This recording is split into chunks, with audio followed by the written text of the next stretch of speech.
Today is May 9th, 2023. This is the City of Dallas Comprehensive Land Use Planning Committee meeting.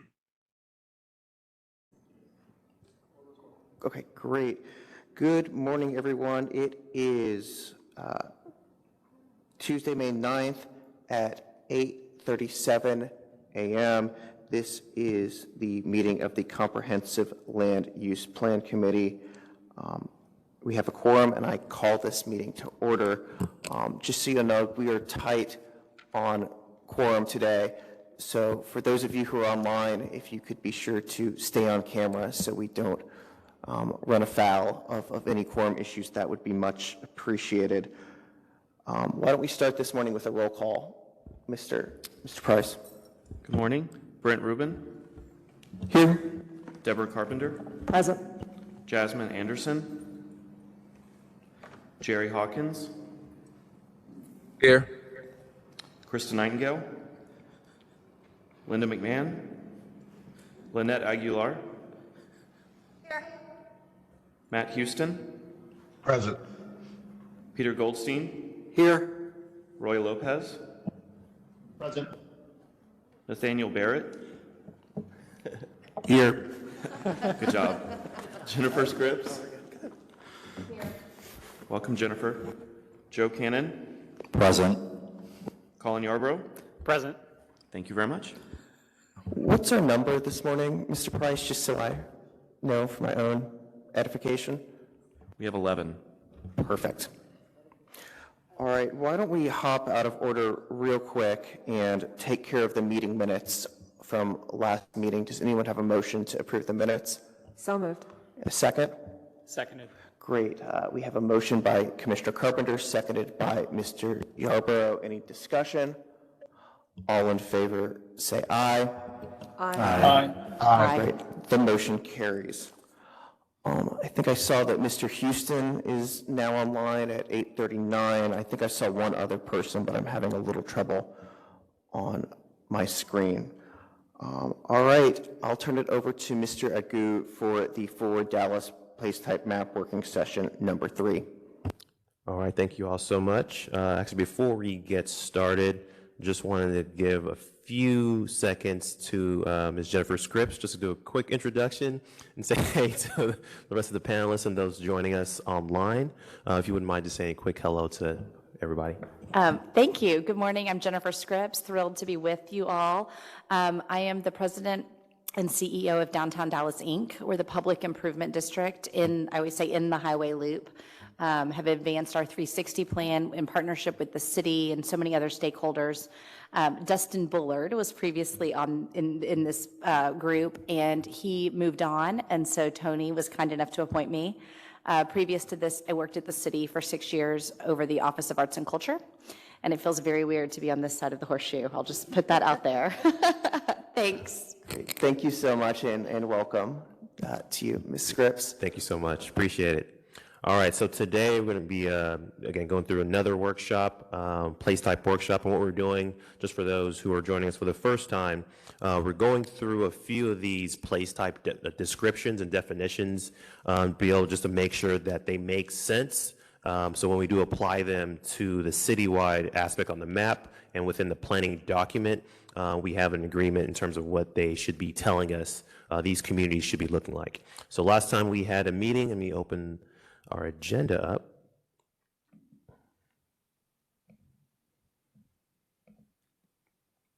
All right, so last time we had our meeting, we had a discussion about the industrial place type. So we'll do a quick recap in terms of what was gathered from that meeting.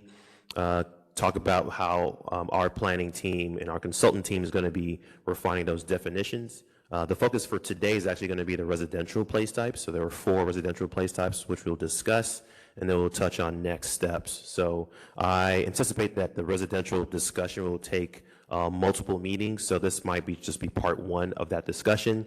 Part 2 will be the end of this month, 2 weeks from now, and then we'll continue our conversation early July as we prep for the draft plan that we'll also be sharing with you all as well. So with that, let me just hide this real quick. What I'm going to do is just zoom in into the comments that we had from last meeting, just give an overview of what we heard. Then I'm going to present what we've developed from that feedback, come any last minute kind of thoughts on that, and then we'll transition to the residential place type discussions. So from last time, 425 is when we met. The sticky notes that are in teal are the ones we're going to be looking at just for the quick recap. And I'm going to zoom into this map, which is where we had most of those comments. And I'm just going to read and summarize kind of the thoughts that we had. So when we talked about the industrial place types, there were two major place types, the flex industry at the time and the industrial hub place type. And what staff and the consultant team looked into was refining those definitions to be one of them to be directly more toward light industry, clean industry, and the others to be more about that heavy manufacturing type of place type. And through kind of the comments that we've heard, I was going to read a few of them. Thinking about the transitioning between the heavy and the light industry place type, that's going to be a very key piece that we need to look at within that definition and location of those place types. Another comment that we heard was, in the future, there's going to be more space needed for kind of tech industries, more warehouses, kind of AIs that's starting to kind of come up within the sector. So we want to make sure we have enough space for those locations. In terms of what's happening on the southern parts of Dallas, the inland port, the coordination with other cities, getting feedback that we need to make sure we are coordinating with those other cities, Lancaster, DeSoto, Cedar Hill, just to make sure that the thoughts that we have for the place types within the city of Dallas match with what's happening regionally with those other cities. As we look at kind of those more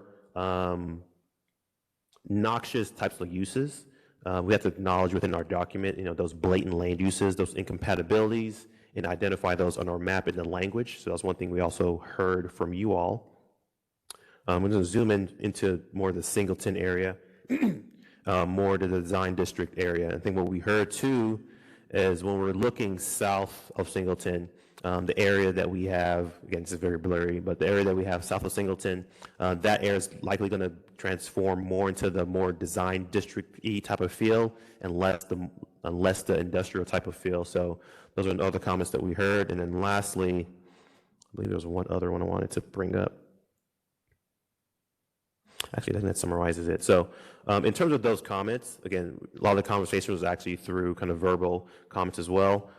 We talked with our consultant and we went back to actually start to refine what that particular place type, specifically the flex industry place type, what that should be saying and what that needs to look like. So I'm just going to start to kind of read some of those particular items within the more refined flex industry place type. And what we want to do, I'm going to zoom back out just for context again. So each of these place types we're going to be doing with our consultant is creating either 1 to kind of 3 spreads that's going to be in the document. So each of these that we have here, I'm just zooming out just for context. These are the ones that we've developed further so far, and we're going to be using this discussion to kind of further the residential place types. But in terms of the flex industry place types, I'm just going to read a few kind of items and descriptions to just see how that resonates with you all. So the flex industry place type focuses on providing employment opportunities in a healthy environment with quality connections to transit and green infrastructure. This place type is primarily consists of light industrial uses and employment centers along residential and retail areas designed to complement the employment focus of the area. So key piece of that is kind of focusing on light industry, as being clean, emerging technologies. That's a big piece that we want to highlight within this particular type of place. Talking about the merging of this particular place type with the residential communities, I want to elaborate on this further. The flex industry place type plays a key role in maintaining separation between Dallas's more intense industrial areas and established residential neighborhoods, and should be implemented within industrial areas adjacent to communities that are disproportionately affected by pollution and environmental hazards.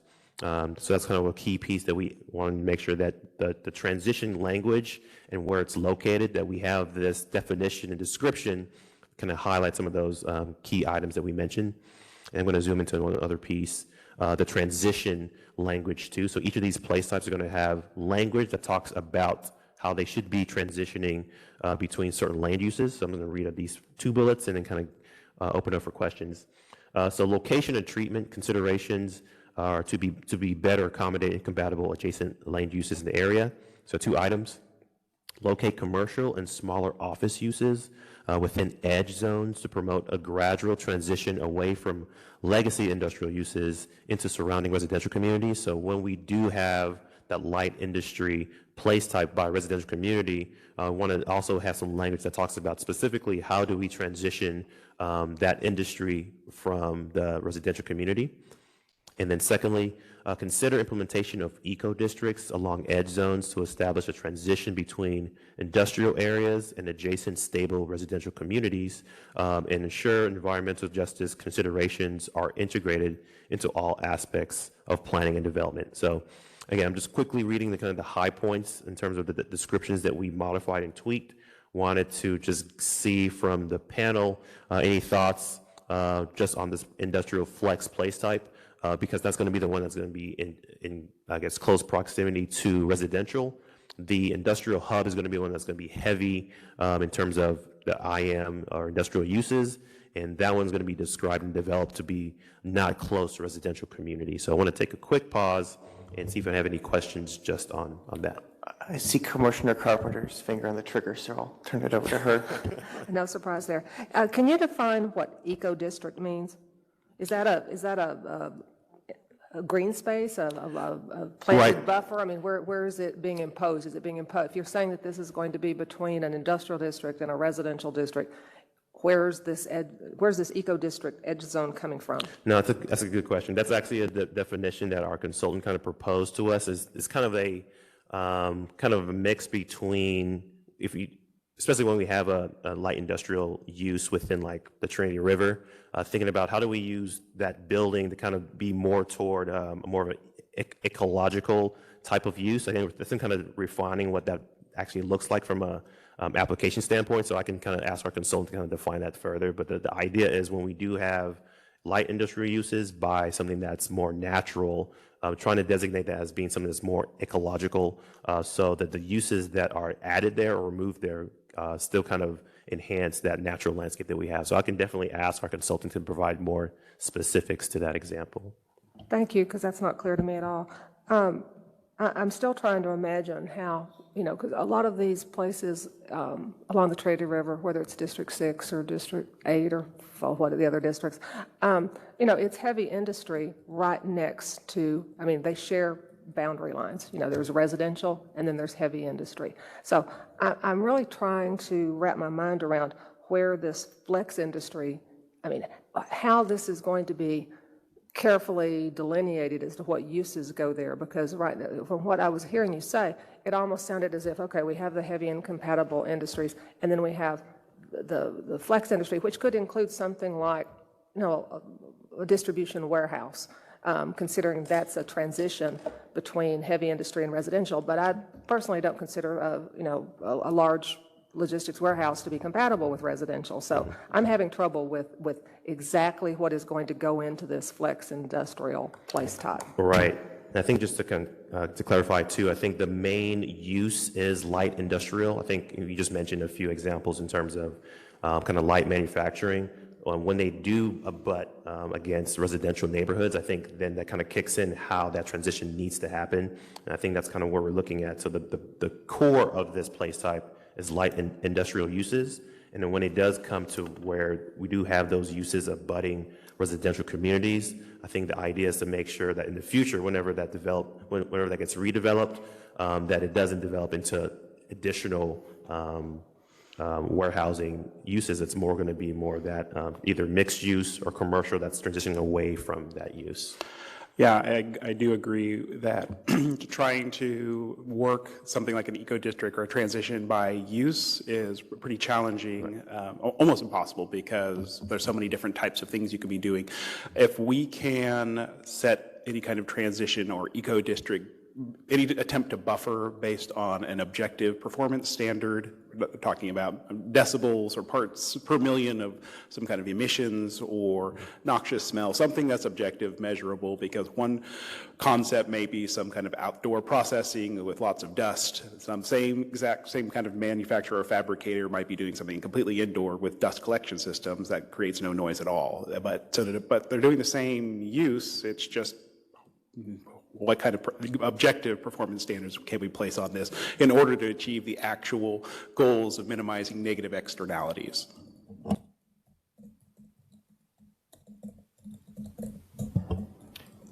Any further questions or comments on this item, members? I have one. Oh, yeah, Mr. Yarborough. Lawrence, could you go back to the description, second paragraph? Okay. Oh, second paragraph, okay. Down, down, down. So it says, yeah, that right there.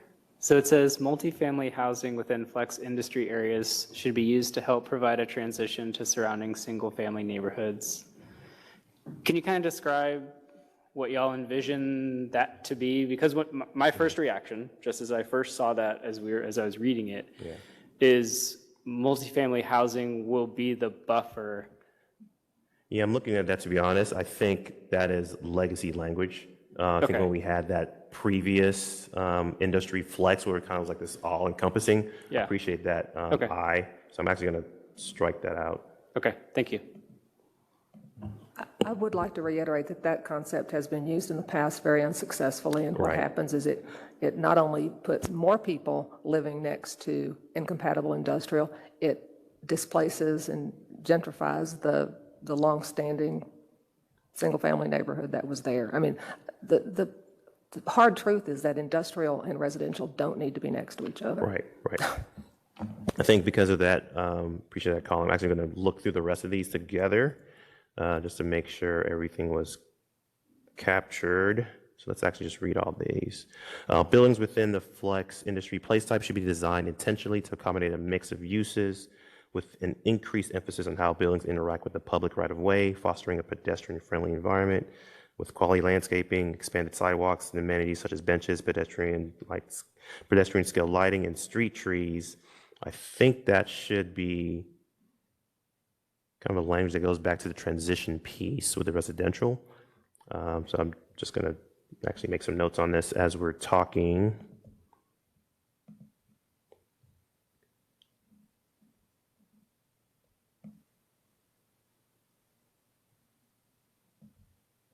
Right. And I think it's within the place type application. Again, I'm going to walk through these two as well just to make sure these were addressed. So there's going to be two applications. So a new application when there's a new place type, when there's a new development that gets applied in a particular area, and also two when we're looking at an existing industrial flex type of place. So I'm going to read those two as well just together, just to make sure we kind of cover everything on this particular place type. Areas newly designed as flex industry primarily consist of outmoded existing industrial areas that are envisioned as new revitalized employment districts. Redevelopment and building retrofits in combination with enhancements to parking areas and streetscapes should be used to mitigate the negative environmental impacts of legacy industrial development and provide high quality jobs in a healthy environment. Such improvements will also result in enhanced quality of life for residents in surrounding residential areas. So if these are supposed to be redeveloped, outmoded existing industrial areas, what is the mechanism by which this flex zoning, which seems to be more restrictive than industrial zoning, would move up the value chain to make that happen?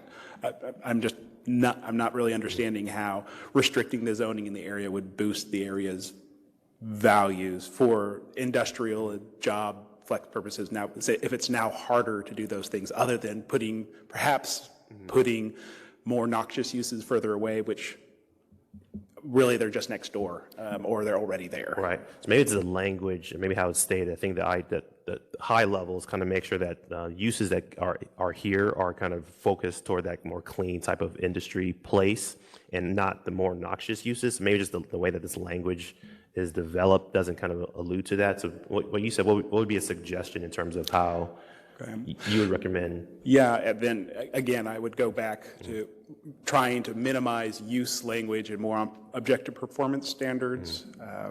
Again, because then if we're trying to achieve a particular objective as far as noxious uses, then we should identify those noxious elements and give a path of getting away from those rather than try to control it at a very, very loose level, which is land use, which is at such a high level, we can't say we're going to actually achieve the things that we say we're going to achieve, or we would say we want to achieve. Right. So I think that makes sense. I think because I think this is a land use plan, I think it has to have that land use component, but I think supplementing it with that more objective performance standards piece. Again, also too, as I think about that, I just want to make sure that the standards that we do have either can evolve or can be kind of like, I wouldn't say fluid, but kind of easy to transition or translate as, we kind of go throughout time, looking 20 years down the road. So I don't want to make sure we have a particular standard that becomes actually rigid or not flexible in the future. But I think that does make sense to kind of add that to the land use piece. Any other comments on that? Carpenter? That was helpful. Yeah. Are you anticipating that this place type is going to be used anywhere that's not already currently industrial? Or is this envisioned as transitioning currently, current areas that are designated heavy industrial to something lighter? Because what I'm experiencing is, at least in West Dallas, that we're leapfrogging past this place type. If something's been heavy industrial and the area's redeveloping, we're moving out of industrial altogether and moving to something. Right. Yeah, so two things. So with the example you just mentioned within West Dallas, some of those areas, I'm just going to zoom in. Again, it's very blurry, apologize. In this particular map, actually, let me do this. Let's go here. This is better. We're moving to something I'd call a urban mixed use, which has got... Exactly. So I think in the iteration that we have now, this area is actually now more that mixed use designation as a place type. Same thing with what's going to happen in the design district. So because of that, kind of removing the design kind of district-y type of place from the flex, that makes this flex industry kind of focus on just light industrial as its main core. So what we're going to see in the next iteration of this map, apologize we didn't have that ready for today just because of some issues from a cybersecurity standpoint from the City of Dallas. But in terms of what's happening in this location, that has been updated and modified to be that more mixed use type of place type. Same thing with what's happening north of the Trinity. And what that does, as I mentioned, this light pink is not going to be focused on the light industry. So now, going back to that map that we talked through last week, sorry, I keep losing where I am.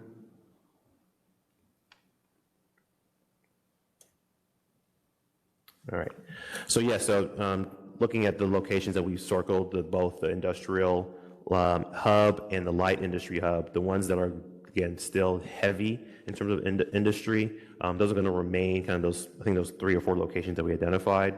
The pink is going to remain just light industry that's on the map. So it's going to be less dark purple, and the light pink, which is going to be more the warehouse, light industry, those are going to be the ones that we also see on the map here as well. So I hope that answers your question in terms of what's going to happen in Singleton. Thank you. Mr. Cannon? Yes, I think I just need a little bit of help of orientation here. So as far as going back to that language, I'm kind of focusing in on, the enhancements to parking, and then there's this image of, let's say, one of your typical light industrial warehouses.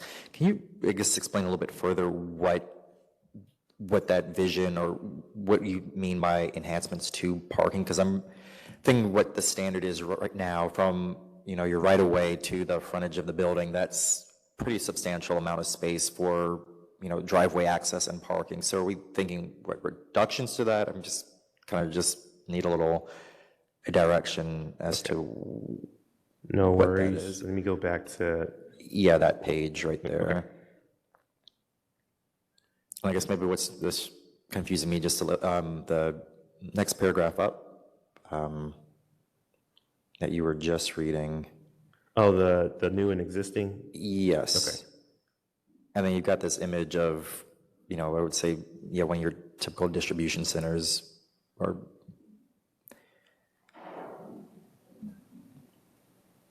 I think I'm like a few seconds behind in terms of what's actually showing. oh, okay. Okay, sorry. So, so we're looking at the text here. I'm just going to zoom here and stop and see what happens. Okay. Is this, Yeah, so that's the paragraph, and then there was an item there that you were saying about your redevelopment and building retrofits in combination with enhancements to parking areas and streetscape should be used to mitigate the negative environmental impact. So I guess I'm just needing a little bit more orientation as to what. yeah, so I think the idea there, just coming from a high level, when we do see these types of development that happens in the city, there's a lot of parking that's required, a lot of space that's required, and I think when we do think about that in terms of what happens from a pervious aspect, in terms of what's happening from a kind of a heat island aspects, we want to make sure that we're remediating or reducing those negative impacts that they typically see with kind of those types of kind of concrete majority kind of development. So I think the idea here is kind of think about if we're looking at parking and kind of these broad swaths of parking that's located, how do we mitigate the environmental aspects that occur from that? I think that's kind of the core of what that language is supposed to be looking to do. But what you're saying is, are you saying that particular language is kind of confusing how it's mentioning it, or are you kind of thinking about redefine or rethinking how we're wording that? Probably the latter, but I'd need a minute just to, I guess, get clarity. But what you just said was helpful as far as thinking through that. I think even just saying that, I think that's helpful to maybe we can talk with our consultant, kind of maybe reword that in a way that's clearer. So I will, not sure what that's about. All right, Mr. Goldstein. Just to continue this conversation a little bit about the objective performance standards, which seems to make sense. We had mentioned air quality with ppms and decibels and sound. I think this one about impervious surfaces and paving would be another performance objective that we could talk about. Okay. Percentage of paved area. Let me see. And just curious if anyone on the commission has any other suggestions what some of those performance standards might be.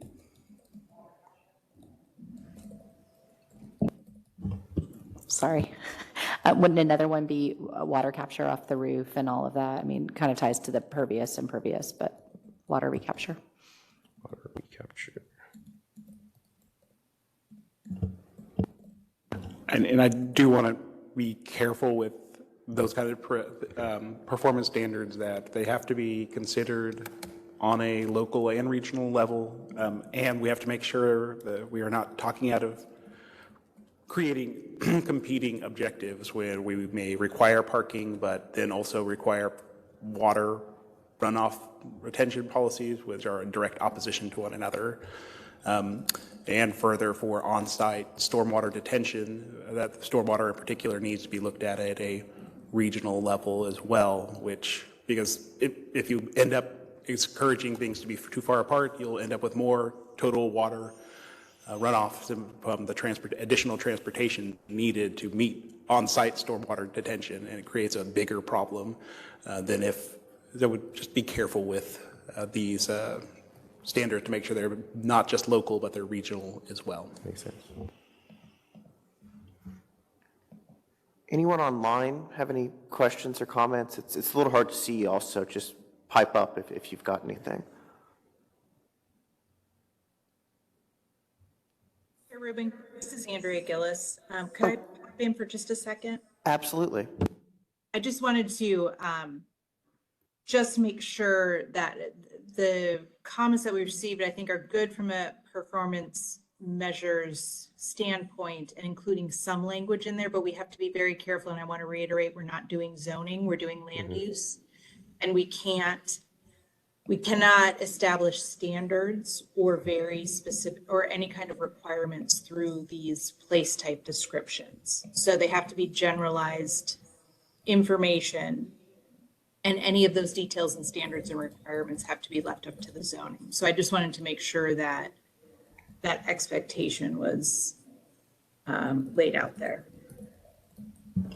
Thank you, Ms. Gillis. And just to make sure that I understand that correctly, if we wanted to see future standards established not through this document, not through a future land use plan, would an appropriate way to do that be suggesting that another body that does deal with the land use code issues take a look at that and consider establishing those standards?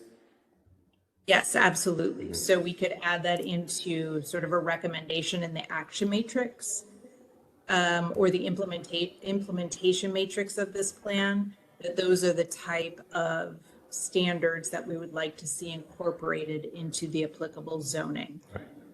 So that would, yes, that would be another body that would take that up. And we could certainly recommend that through this plan. Great, thanks. Yeah, and I appreciate that, Andrea. I think that to go back in terms of what this is showing, this is kind of setting the direction that we want these place types to kind of aim toward. So instead of saying this should hit this X and Y goal, it's more we should be going toward this direction in terms of reducing, certain types of impervious surfaces, et cetera. And then the zoning components, that kind of piece was going to help us to kind of craft what those metrics should be more formally.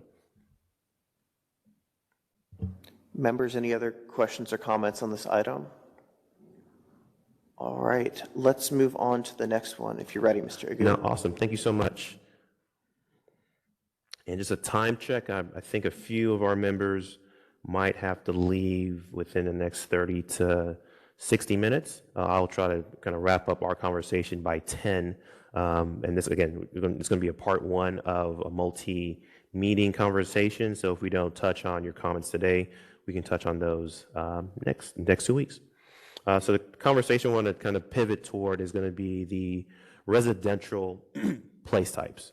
So within the suite of place types that we have, I'm going to zoom into this matrix, our kind of draft matrix that we have, just to orient the body in terms of the place types that we have that are residential in focus and the land uses that accompany those. So we have the rural residential, traditional residential, blended mixed residential, and the urban city residential place type. I'm just going to quickly talk about the land uses, the supporting and primary land uses that are part of that, and then I'm going to transition further down on this environment to talk through each of those sequentially. So the rural residential, just to orient you all, the primary land uses are single family, attached and detached. There are certain supporting uses which include agricultural, smaller multifamily. When we talk about multifamily, in terms of the rural aspects, you can have a large parcel of land with multiple attached single-family buildings or other type of buildings where multiple people live in. We have open space, both private and public, institutional, schools, et cetera, commercial, transportation, and utility. Those are the supporting uses that exist within this type of place. And remember, when we're talking about place types, we're not talking about a land use, we're talking about a type of place. And we're looking at the more residential, rural residential place that exists in the city, primarily around the Kleberg area in District 8. The next one we're looking at is a traditional residential neighborhood. That one is typically, either single family in terms of land use and single family detached and attached. The one piece that this doesn't have is the agricultural supporting land use, and then multifamily is also not a big part of this land use as well. All the supporting is either open and private open space, institutional, schools, for example, transportation, utility as well. When we go into the blended mixed residential community, the focus is still single family in terms of attached and detached, but then we have multifamily also being added to the mix and some mixed use. So it starts to add more variety in terms of residential development that can occur, also including on this particular place that has a supporting use is lodging. There's offices supporting as well, and the others that we mentioned in terms of transportation, public and open private spaces, and commercial uses are also here. And then the one with the densest type of residential makeup is the urban/city residential neighborhood. The focus is multifamily apartments and mixed use. development, with the others being supporting, going from office, open space, institutional, single family, attached and detached. Those are all supporting uses. So again, this is a draft matrix that we play with and modify almost daily. So just want to give a quick kind of overview with what all of those look like, and then we'll delve into, for today, the rural residential, and we'll probably touch on the traditional residential neighborhood. And then the next time we meet, we'll probably touch on the blended and the urban residential neighborhood. Newbie question. Can I have a question? Oh, sorry, I think two questions, I guess. Let's start with Mr. Hawkins online, then we'll go to Ms. Scripps, and if there are others, we'll follow up with them. Thank you, Chair. Lawrence, I have a question about the, is this moving forward, the matrix, or is this current day matrix? This is a working matrix, so it basically changes daily, but it's meant to kind of show where we are at the moment in terms of development. So it's supposed to represent the future place types that will be on the map. Okay, that makes sense, because I was, my follow-up question would have been if it was not future, with those traditional residential or blended residential neighborhoods that are zoned right next to heavy industrial, as Commissioner Carpenter so put. Wouldn't they have to, would it be remiss to not have like a, I don't know, there's different color dots here and different color indicators. Wouldn't it be remiss to have some type of indicator saying that they would be next to, I'm literally like across the street in some cases, next to heavy industrial? Right, yeah, so again, because this is more the future place types, I think that we don't want to say that it should be next to those other uses, but I think if it was, I think that'd be a good piece to add on this. Yeah, that's what I was, I guess that's what I was getting at. How does this matrix indicate that those neighborhoods are next to literally like sometimes across the street from heavy industrial, even though this is a matrix for development, right?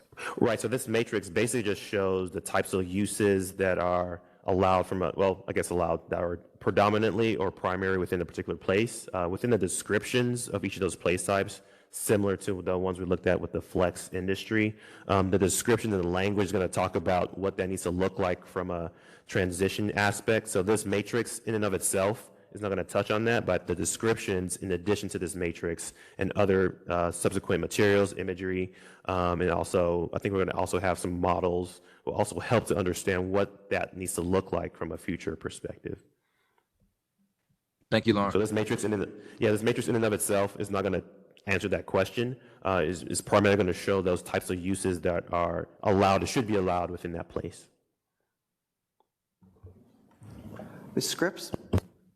Well, I think this might be a same song, different verse. Help me as a new person, the black is permitted, the open black versus the open red. Oh, I'm sorry. So when we initially started this matrix, it's very confusing. So black and white were basically the two colors that we had here, and then we started to modify it with the pink. So anything that's pink, either dark pink or the circle with the bolded pink and white, that's ones we've added and kind of tweaked. Okay, so pink is new, it's not a no versus a yes. Okay. Exactly, right. So just a Okay, new and thing, then yeah. the two categories on the far right, obviously I'm going to be watching creative housing, but urban ag, how is that different than agriculture? Right, so we added those two because we know that kind of creative housing and the urban ag, which again, it's kind of more for conversation purposes. Okay, that's If that's fine. going to be a land use in itself or not. So right now, again, it's pink because we want to talk through what Okay. that should or could be. The creative housing is a little bit more straightforward. The urban ag piece might be more of language that we add within each of the place types instead of an item like Okay, this. but as long as the pink and the black, I was trying to make them yes or no. Okay. Thank you. No problem. And follow up, the open versus filled circles. Yes. So before we actually started to modify this on this environment, we had this image with just black and white circles.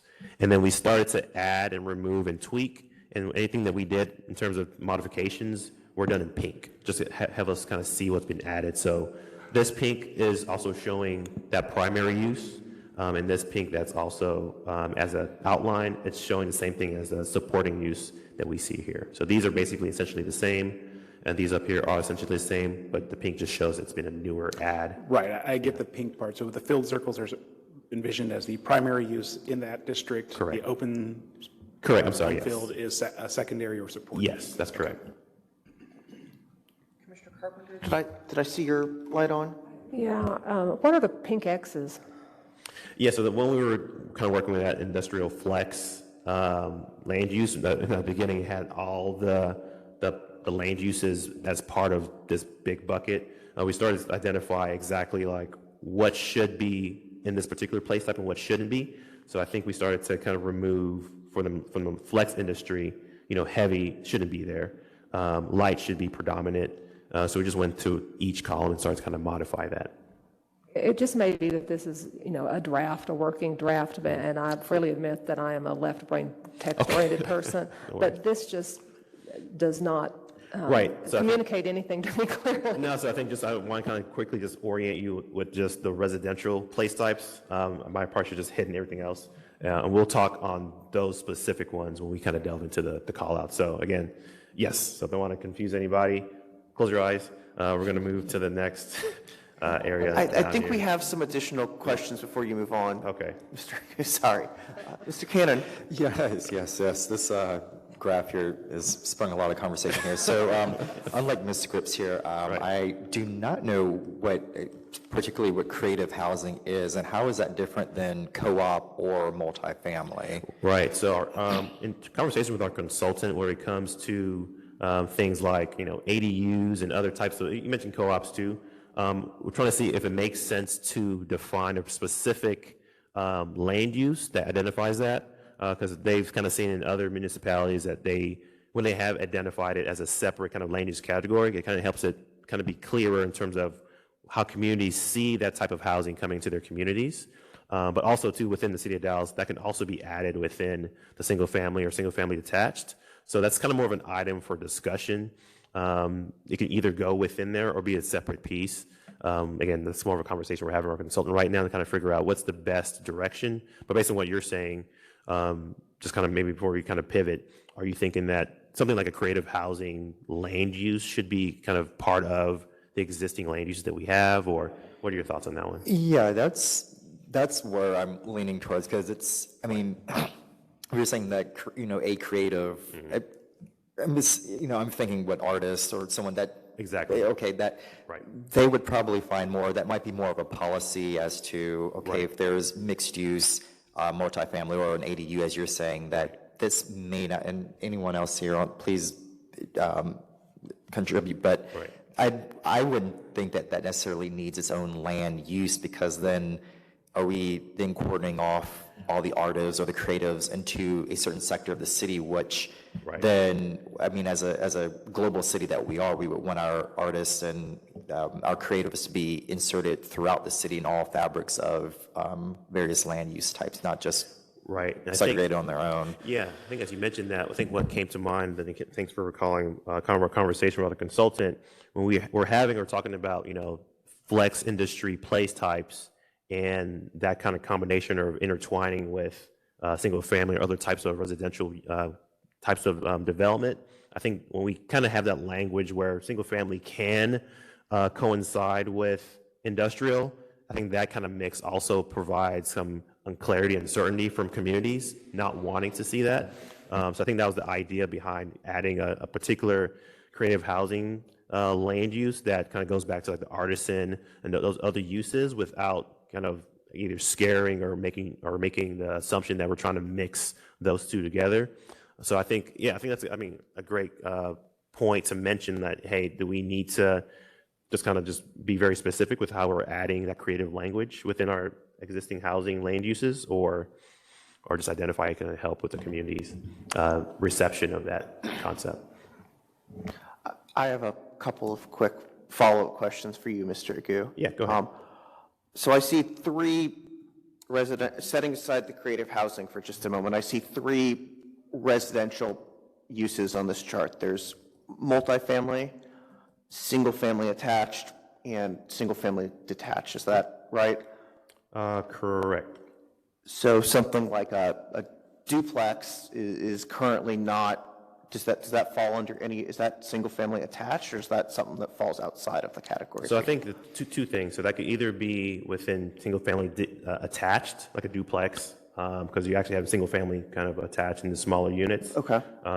Within multifamily, that can include either apartment complexes, larger kind of higher scale complexes that are either rented out, or you have some condos as well. So I think within that category, we can think about identifying kind of the specific types of multifamily, but we kind of had a big bucket for that. And the townhomes and the condos you mentioned, those are going into the single-family detached. Okay. Can I? I guess within, I'll get to you in just a second. I guess within multifamily, as you acknowledge, there's such a degree, you have a 5-story, wrap, Texas donut, whatever you want to call it, then you have a triplex at the other end of the spectrum, and there's a, there are areas where a Texas donut would not be appropriate, but a corner lot triplex might make some sense. So I know we're not, defining everything to a T here, but that's just one thing to consider. The other question I had, what's the difference between creative housing and missing middle? Is there overlap? Is there not overlap? Are those two completely separate things? I think there's actually a lot of overlap. So again, like I mentioned before, it's kind of meant for just discussion purposes with us and the consultant, because as we're kind of hearing a lot of feedback in terms of being clear with what's actually going to happen within these communities. This is kind of an item to kind of figure out, should it be its own category, or should we add it, like Mr. Cannon mentioned, within the existing kind of land uses that we have?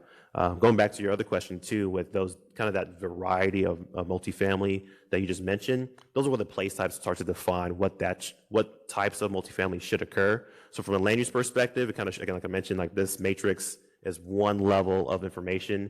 The place types are going to designate and kind of talk through the types of multifamily that should occur in each of those types of places. Okay, great. Mr. Yarborough? Yeah, you're right on line with kind of where I was headed. So thank you, Commissioner Rubin, or Chair Rubin. I know I'm hitting a lot on language today. No, it's good. That's what we want. But I notice how when we talk about housing, can you scroll up just to the top titles that are angled there? Because it says multifamily apartments. And I don't know if it might be more inclusive language if we just say multifamily and strike apartments, because I think that's in some ways prescriptive. And if we're talking about land use rather than maybe zoning, it might be helpful to kind of leave that a little more open to what that could encompass. I think that makes sense. Okay. Commissioner Carpenter? I'm trying to understand the rationale behind adding creative housing as a permitted use only in the flex industrial, especially with what I just heard about thinking that missing middle was also going to fall into that creative housing category. No, definitely. I think so. I'm going to go back. Oops, 1 second. So creative housing, we're not going to talk about that today because it's an item that we're talking about with a consultant, because they don't know if it should go in a particular existing place type or we should redefine it. So in terms of what we have for discussion for this panel, well, I guess we're not ready to talk through that because we haven't really refined or kind of clarified what that needs to be. It's more of an item for us to kind of think about from a high level. So I think next time we do meet, I think we'll probably either talk through how we're either incorporating this into the existing land uses that exist up top, or the different types of place types, how they're going to be incorporated into that. So right now, the reason that they don't really have anything right now is because we haven't kind of fleshed that out, and I don't want to kind of jump the gun because we haven't clarified that particular place land use yet. But can you clarify the thought process that caused it to appear under the flex industrial place? So yeah, going back to where we have certain types of building stock that aren't kind of traditionally meant for housing, where you kind of have to be creative with certain spaces to make that kind of type of housing a place for housing. So I think when we talk about creative housing, that was the initial idea. It's the places that are not traditionally meant for housing, but you're basically refabbing, rethinking how housing can occur in those areas.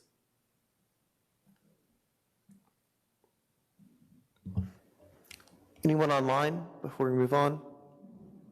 I can't see you, so feel free to just speak up. All right.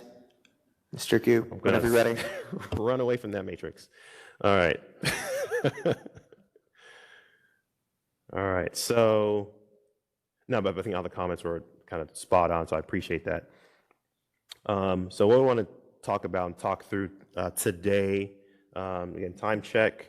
It is 9:27. I think a few members might have to jump off. Just want to provide that opportunity to either stay or kind of excuse yourself if needed. All right, so the rural residential place type, again, this is not just focused on single family, but it's more focused on the communities, residential communities that exist in the more rural parts of the city that want to focus more on the rural type of lifestyle. So again, the example that we mentioned last time briefly, the areas near Kleberg, they require or use a lot of open space and a high degree of separation between their buildings. It's located on the outskirts of the city, and citizens rely on private vehicles for commuting. I know DART definitely has some connections down to those areas through their more kind of van carpool program, but they do these communities rely on private vehicles for commuting.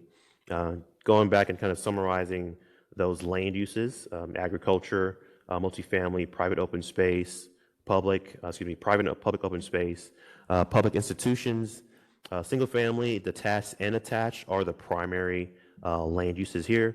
Transportation and utilities are also supporting in this place type. Also, what we want to do too as well, as we look at these place types, we want to be able to kind of think about from a high level the themes that have been developed from our community and engagement, and thinking about which one of those themes would be connecting to these place types. So what we have here is just a graphic representation, going back to the descriptions that we have for the flex industry. Each of those place types will have a bit more in sort of context and definitions and descriptions that touches on each of these themes, but just for conversation purposes, this particular place type will be focused on environmental justice, housing accessibility, economic development, rural and agricultural areas, and urban design. And when we talk about urban design, just for clarity, we're speaking to community design and how places are designed from a kind of more physical and kind of transportation aspect. Urban doesn't deal with density. It's more about the community design in a particular place. And then last thing I want to kind of show before we kind of delve into our conversation are just some typical imagery representing the types of land uses that would exist in a rural residential neighborhood. So the first three that we have up here focused on single family, primary single family. So we have different examples in terms of kind of more of an estate type of development. Others kind of maybe built from a more of an A-frame, and then those that are also more in terms of traditional residential kind of building with brick or wood siding. Those exist in this particular type of community. The only thing that's different from the other communities is the amount of space, the parcel footprint that these encompass. Secondary land uses, schools, open space, religious buildings, agricultural and farm are also supporting land uses. So I just want to zoom back out. These are basically just kind of the high level kind of descriptors of what these places should be. What we want to do is kind of get feedback from you all as we start to refine these further. And what we want to do is when we come back to you all next time or the next few times is to develop those language and descriptions that are more toward this level of detail that you all be kind of scrutinizing and helping us to refine in the next few meetings.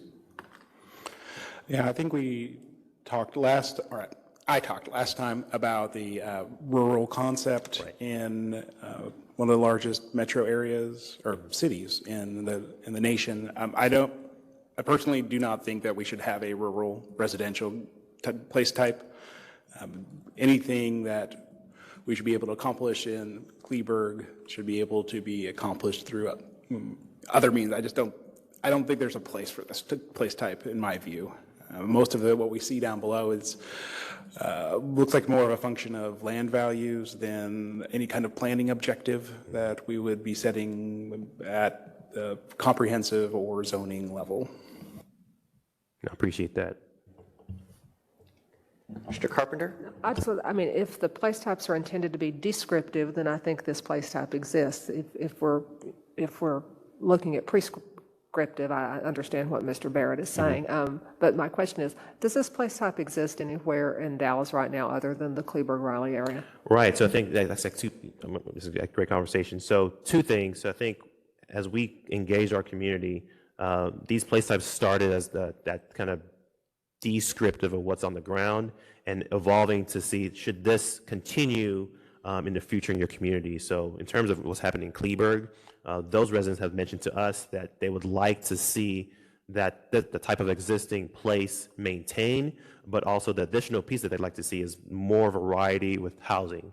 How can we add more housing into this type of place, but still maintain this rural lifestyle that we've kind of grown up and we want to see in the future? So Kleberg is that one location that exists primarily in the city of Dallas, and those residents have mentioned that they do want to continue to see that in their area. Oops, or this seems to be kind of a subset of the blended residential that you're proposing. So maybe that's an interesting question. So I think for those who didn't hear, I think this could be mentioned from Commissioner Carpenter. This could be a subset of the blended residential. I think that blended residential has that mix of uses. I think, let me just go back to, Because I think what we discussed last time, is, Right. there are some distinct things about here in terms of spacing, but you also have a blend of where you have residential that are really co-located with some small commercial, and so. Right. Actually, let me actually zoom back out. So one thing we mentioned last time, which is not on the place that we're looking at, was within this rural residential community, there are going to be certain either corridors or nodes that are focused on the commercial aspects. So I think the focus on those particular locations is going to be maybe more of a neighborhood type of corridor, like a main street or something. I think at the time we had that term flex at the time, flex in rural, but I think just kind of focusing more on the neighborhood commercial aspect. That could be where those land uses fall into, while still trying to maintain that type of rural neighborhood that is being sought after from this community. So I'm hearing two things, that either that this place type could fall underneath the blended. The only thing with that, though, I'm going to reluctantly go back to this matrix, is as we look at the blended residential, there are few types of land uses and even maybe descriptors that might take away from that. So for example, when we're looking at lodging, multifamily, if we're trying to apply that type of place throughout the entire city, we want to make sure that we're very clear that some parts of the city that are identified as blended mixed use are highly different from those in Kleberg. So I think the idea that we've heard from the community is that if we put them underneath that blended, they're going to be afraid of their communities becoming denser or not that rural aspect that they're become kind of accustomed to and desirous of in their area. But I think you bring up a good point. Like some of those uses are similar. Should that fall into another place type? What we've heard is from the communities that they want to see a separate place type just for reassurance that they're going to maintain that type of rural aspect. Mr. Chair. I'm not sure who that is, but whoever it is, feel free to. Mr. Chair, go ahead. Lopez. Yeah, absolutely. Go ahead, Mr. Lopez. Lawrence, I had I go back and forth whether, this place type is even needed. But one area I think that hasn't been discussed too much is the whole notion of manufactured housing. And this is, in this place type is where it does tend to perpetuate, at least in the city of Dallas. Dallas and Texas don't have the best history of supporting manufactured housing.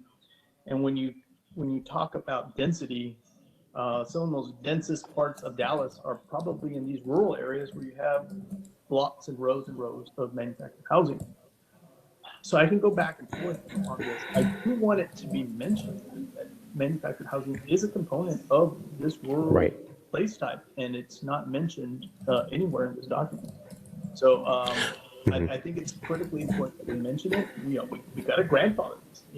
I go back and forth. This is a very affordable housing option for many people, and manufactured housing of yesterday is very different from manufactured housing of today. There's a lot more amenities, it's better built, better standards. So I go back and forth on this. Just comments, Lawrence, on that? Yeah, so that's actually a good point. So a few things. So one aspect, the community within Kleber, going to keep that example, within their area plan, again, we looked at all the area plans, all of that one's older than most.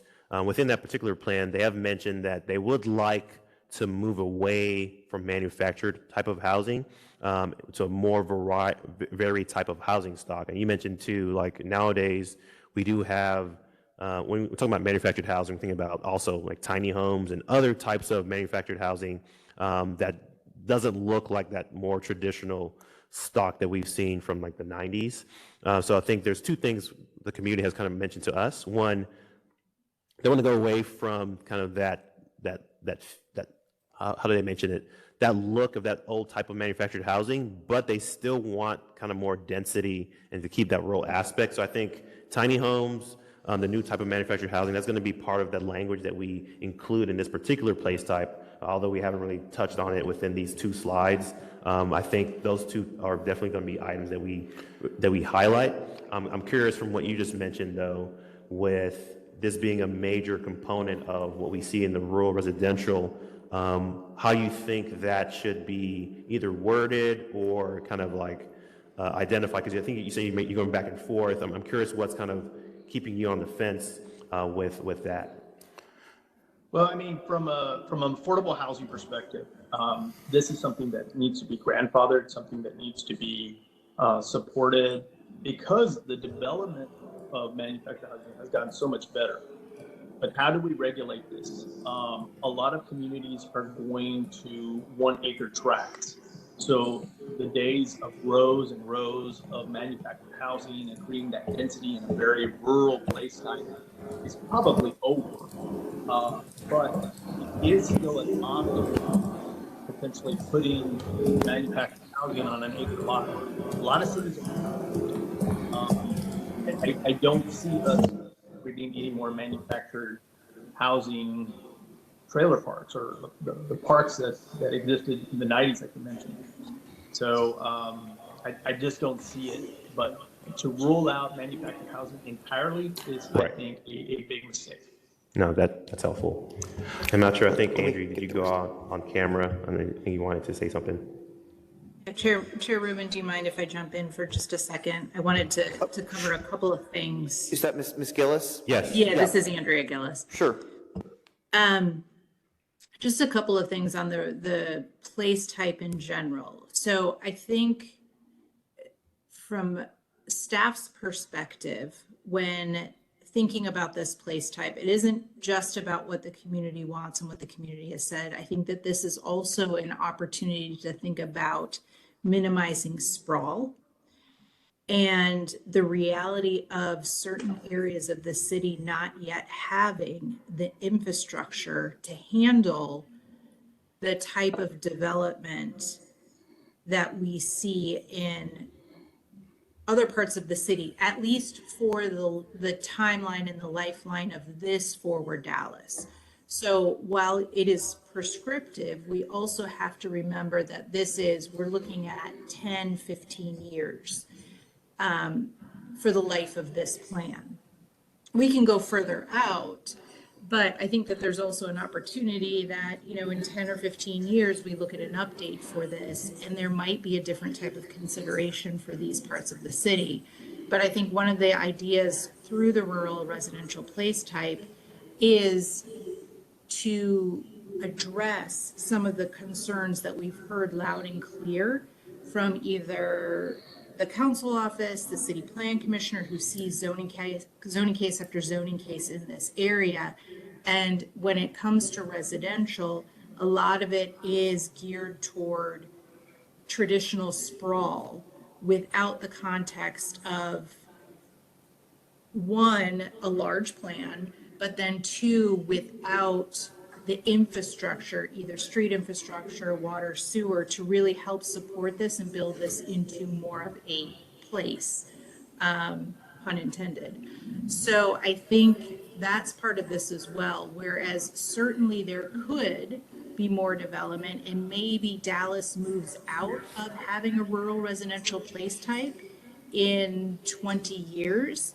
But for right now, I think we're also looking at this as a way to make sure that there is proper planning and we are not just saying, go for it, without thinking about how land use and infrastructure are linked.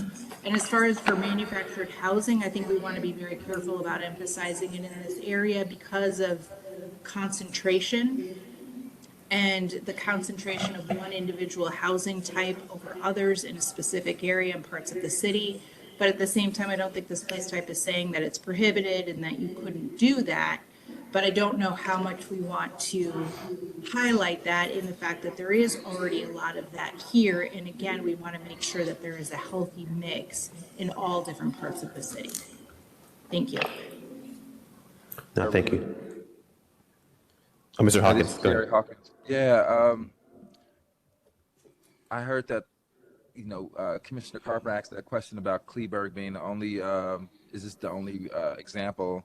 And I put in the chat that, there's rural residential areas in Pleasant Grove and Floral Farms. I think the other thing we didn't talk about is livestock. There are also people who use livestock not only as residential, agricultural needs, but also transportation needs. There are people who ride horses down there as well. So I'm interested in Ms. Gillis, your comment about, and I think some of the other folks mentioned it too, the comment about getting rid of the place type rural residential, whether that be a development trend or is that something that we want to do because we want more and denser housing, if that makes sense. I'm thinking about the thought process. Oh, sure. In my opinion, I am not recommending that we get rid of it. I think that there's a place for it in this plan. My only reference was to that about the transitioning out of it is to see how things get developed in the next iteration of this plan. So in 15 and 20 years, when we do an update to Forward Dallas, do we still have that rural living place type? Right. Because, is the infrastructure in place? Do we still have those? And at that time, does rural living get incorporated potentially as a description into something else? Right. But I think right now we do have enough areas within the city where this is applicable, that I think it has merit on its own. But that's, my opinion from the staff perspective. Right. I agree. My follow-up to that is the infrastructure question, because I also heard that we also need to be thinking regionally about this place type. And regionally, we haven't been really providing really good infrastructure, particularly in the outskirts of our county. I'm thinking about Sand Branch, for instance, which is still looking for water infrastructure. So if we are talking about infrastructure with these place types, where should we be focusing our attention? You know what I mean? And I think that'll come into play when we start talking about probably the follow-up meeting with this, because I think Mr. Agu will be incorporating sort of where within this rural living place type you can also focus and concentrate some of that more intense development. So the whole expanse is not just large lot rural living, but there are certain areas where you can cluster more compact development or that commercial corridor, and then a little bit more, diversity of housing around that. So I think that's actually in the upcoming meeting, and that is obviously where you want to, start prioritizing some of the improved infrastructure. Right. And I think to summarize a lot of what I've heard too today, I think 20, 25 years from now, when we do have that 300,000 additional residents in the city of Dallas, we might be at that time have to update this plan to see if that rural residential place type even exists anymore. I think that's going to be something that probably will happen if we're growing at that particular rate. I think at this particular place in time, this place does exist, and there is a desire to maintain that and build upon that. When we do start to identify these, in this particular location, those commercial corridors that are within this area, we can start to identify which of these places, like Ms. Gillis mentioned, are going to be needing that increased infrastructure moving forward, so we can start to highlight and focus on that through that place type map, through the descriptions. So I think kind of like from where we are now to where we might possibly be 25 years from now, I think that kind of connects the dots from a lot of what I'm hearing, is that in the future, this place type might not exist, but I think thinking about what happens right now and when we're trying to prepare for the future and that transition to what could be, I think we can kind of like prepare and kind of lay that groundwork through either the neighborhood commercial place types and identifying where that infrastructure could be focused on. Mr. Agu, I'll get to you in just a second. At the Planning Commission, we see a case about, I would say, once a quarter where someone wants to put in a subdivision, a residential subdivision, whether it's R75 or something a little bigger, something a little smaller. Mm-hmm. And, the knock against it is this is a rural area. Right. We don't, need this subdivision here.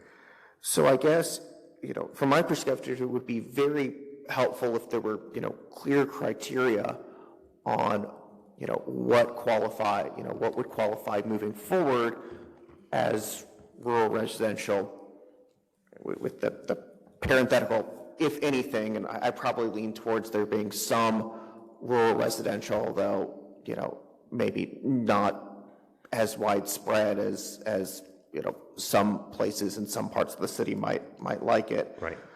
I think that the infrastructure issue has been brought up a number of times, that there may not be infrastructure in certain areas to really serve, additional residential density. And I think it would be good to have a sort of, data-driven process there to get to where rural residential still might make sense in light of a lack of infrastructure. And, the other thing that I'll add, I'll just say that there are sometimes cases where it does seem really rural. There are sometimes cases, especially when we butt up against some of our sister cities, where there's actually somewhat dense residential development on the border of the sister city, but there's an argument that the part that's in Dallas is still rural and therefore incompatible. The only other thing I'll throw out there is with respect to sprawl. I hope that we think about sprawl on not just within the borders of the city of Dallas, but also regionally as well. Something might seem somewhat sprawly for Dallas, but the alternative, isn't just that nothing happens. It could be that, that just spurs further development in Prosper or Frisco, so on and so forth, which has, huge environmental externalities. So I just hope that when we think about sprawl, we can put it in its larger context.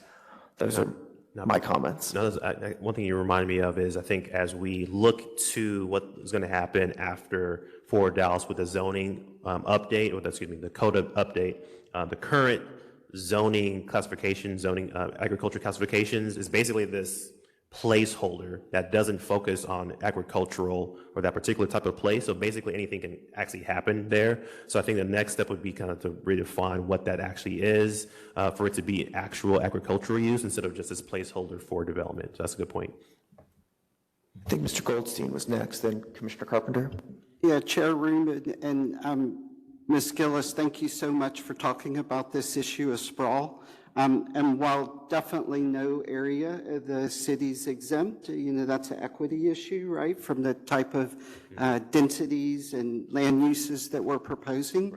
I would argue that in addition to the infrastructure or the lack thereof in some places, that it's an environmental sustainability issue at a regional level for Dallas being at the epicenter. And so these open spaces that do remain, we're kind of at a pivotal point here of what land uses and how we use that land. And we have some serious problems. We can put infrastructure in, and I'm not saying we should or shouldn't, but that we should do it in a thoughtful way, thinking about issues like the heat island, about flooding, about air quality as we move forward.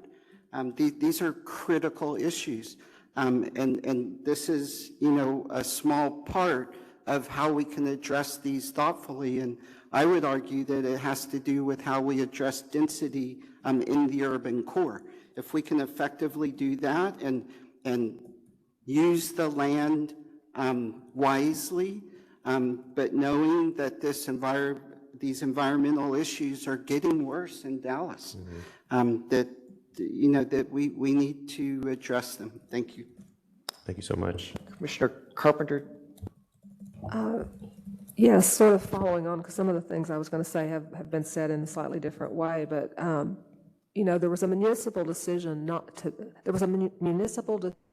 made not to invest in infrastructure down here because there was I think a recognition when at least some of this area was annexed that it was a rural character, and they imposed agricultural zoning on top of it, which clearly states, if you read the regulations, that it is a placeholder, and it reflects the fact that there's no infrastructure. It did not mean intentionality that it was to stay, agricultural forever. Right. And while I certainly agree with Ms. Gillis that this rural residential place type exists and it may need to be revisited down the road, I think this is the time that we need to think of, some intentionality as to where it's going, because as Chair Rubin pointed out, we on the Plan Commission get confronted with a case in these areas probably monthly, and they go in two directions. One is a much denser residential place, usually single-family place type, although we've seen manufactured housing cases, although those have fallen off. But the other is to go in the direction of warehousing and commercial motor vehicle parking lots.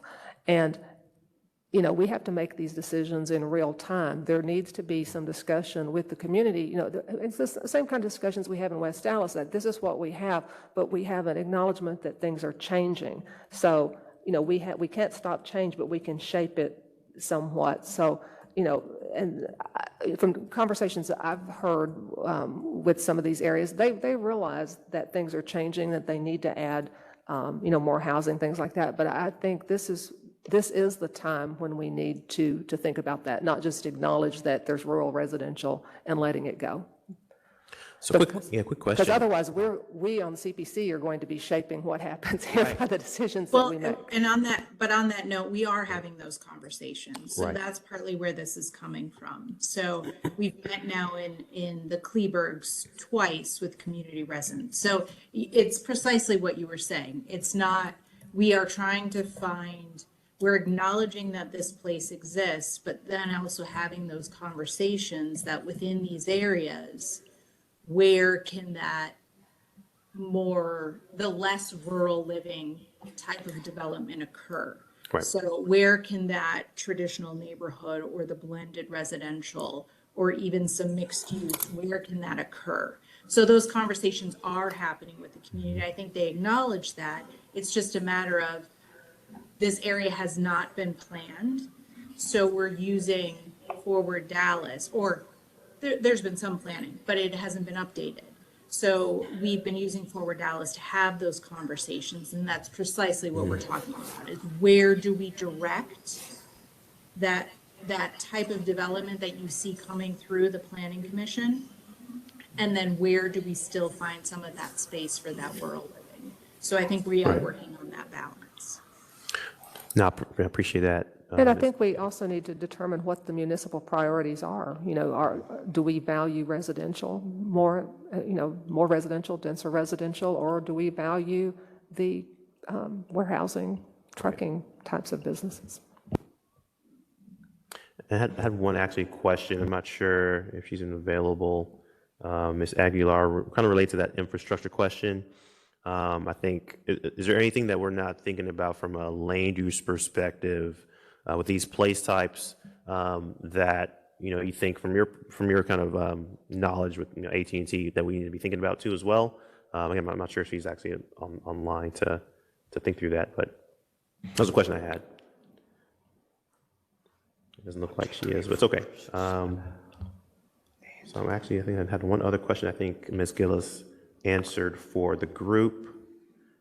Going back to kind of that last comment about, when CPC sees some of these cases, right now it kind of goes to these two directions. I think the idea with what we're trying to do for Dallas is kind of provide a clear picture in terms of corridors and kind of how these place types interface and intertwine with each other. So for example, typically when you see a particular corridor that's focused on commercial, maybe that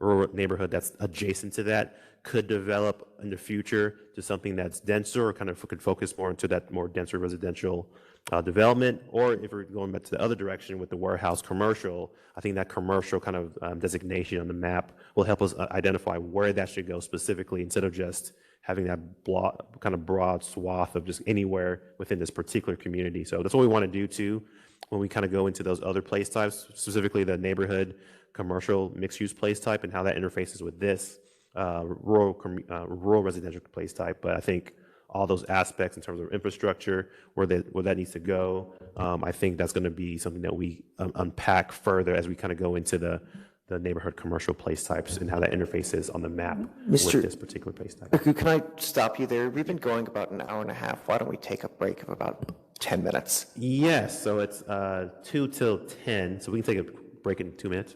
You want to do that? Can I end the meeting or take a... Just a break in the meeting. Okay, yeah, so up to you. Yeah, why don't we take a break right now? Yeah, okay, Thanks. perfect.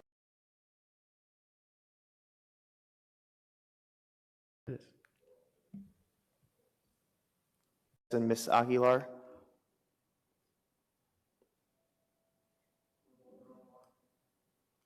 Okay. So I guess, yeah. All right, are we recording, Mr. King? All right, it is 10:24 a.m. This is the Comprehensive Land Use Plan Committee, and we are going to adjourn due to lack of a quorum, and we will see everyone back 2 weeks from now to continue this discussion. All right, thank you all so much. Thanks.